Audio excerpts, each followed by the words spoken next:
Reaction is cautious in Israel despite reports by world powers and Iran of substantive and forward-looking talks in Geneva on Iran's nuclear program. Israeli Prime Minister Benjamin Netanyahu told Israel's parliament as the talks began that economic sanctions on Iran should be maintained. It would be a historic mistake to lift the pressure now, just before the sanctions reach their goal. And particularly now, we cannot give in and must keep up the pressure. Shlomo Brom is an analyst with Tel Aviv's Institute for National Security Studies.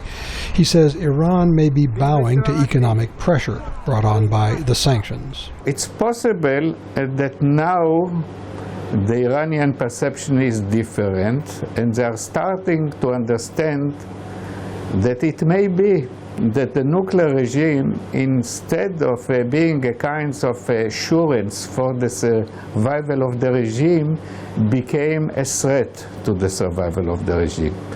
The Israeli government wants the sanctions maintained until Tehran ends all aspects of any nuclear weapons program, including uranium enrichment. Iran says its program is for peaceful purposes and it will not halt enrichment.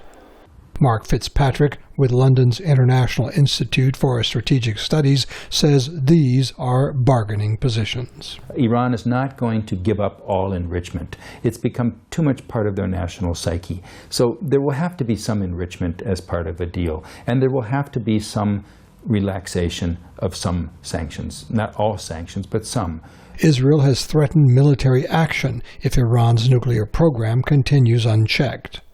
Emily Landau, a nuclear weapons specialist with the Institute for National Security Studies in Tel Aviv, says pressure, that is, political, economic, and military, is the only realistic solution. The combined effect of those different forms of pressure, I think, is what the international community has to hope will bring Iran to the point that they actually want to reverse course on the nuclear realm. She hopes Iran's leadership will conclude that it's better to forego a military nuclear capability than to continue to suffer.